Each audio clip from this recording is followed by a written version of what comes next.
സഹോദരരെ, ഫെബ്രുവരി മാസം 8-ാം തീയതി സിറോ മലബാർ സഭയിലെ 24 കോൺഗ്രിഗേഷനിൽപ്പെട്ട എല്ലാ ദേവാലയങ്ങളിലും വായിക്കപ്പെടുന്ന സുവിശേഷ ഭാഗം വിശുദ്ധ മത്തായിയുടെ സുവിശേഷം 5-ാം അധ്യായം 17 മുതൽ 26 വരെയുള്ള തിരുവചനങ്ങൾ. നിയമത്തിൻ്റെ പൂർത്തീകരണം.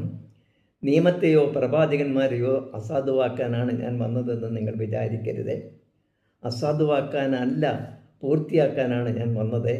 ആകാശവും ഭൂമിയും കടന്നു പോകുന്നത് വരെ സമസ്തവും നിറവേറുവോളം നിയമത്തിൽ നിന്നും വള്ളിയോ പുള്ളിയോ മാറുകയില്ലെന്ന് സത്യമായി ഞാൻ നിങ്ങളോട് പറയുന്നു.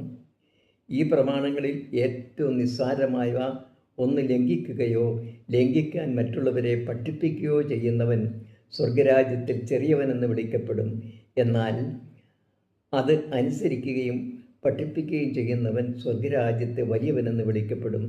നിങ്ങളുടെ നിയമജ്ഞരുടെയും ഫരിസേയരുടെയും നീതിയെ അതിശയിപ്പിക്കുന്നില്ലെങ്കിൽ നിങ്ങൾ സ്വർഗരാജ്യത്തിൽ പ്രവേശിക്കുകയില്ലെന്ന് ഞാൻ നിങ്ങളോട് പറയുന്നു. കൊല്ലരുത്, കൊല്ലുന്നവൻ ന്യായവിധിക്ക് അർഹനാകും എന്ന് പൂർവികരോട് പറയപ്പെട്ടതായി നിങ്ങൾ കേട്ടിട്ടുണ്ടല്ലോ. എന്നാൽ ഞാൻ നിങ്ങളോട് പറയുന്നു, സഹോദരനോട് കോപിക്കുന്നവൻ ന്യായവിധിക്ക് അർഹനാകും. സഹോദരനെ ഭോഷ എന്ന് വിളിക്കുന്നവൻ ന്യായാധിപ സംഘത്തിൻ്റെ മുമ്പിൽ നിൽക്കേണ്ടി വരും. വിഡ്ഢി എന്ന് വിളിക്കുന്നവനാകട്ടെ നരകാഗ്നിക്ക് ഇരയായിത്തീരും.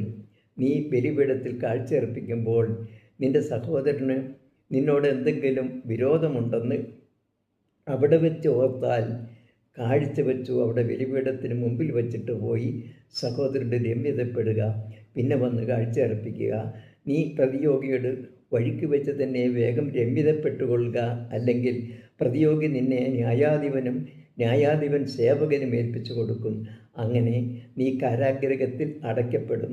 അവസാനത്തെ ചില്ലിക്കാശ് കൊടുത്ത് വീട്ടുവോളം നീ അവിടെ നിന്നും പുറത്തു വരികയില്ലെന്ന് സത്യമായി ഞാൻ നിന്നോട്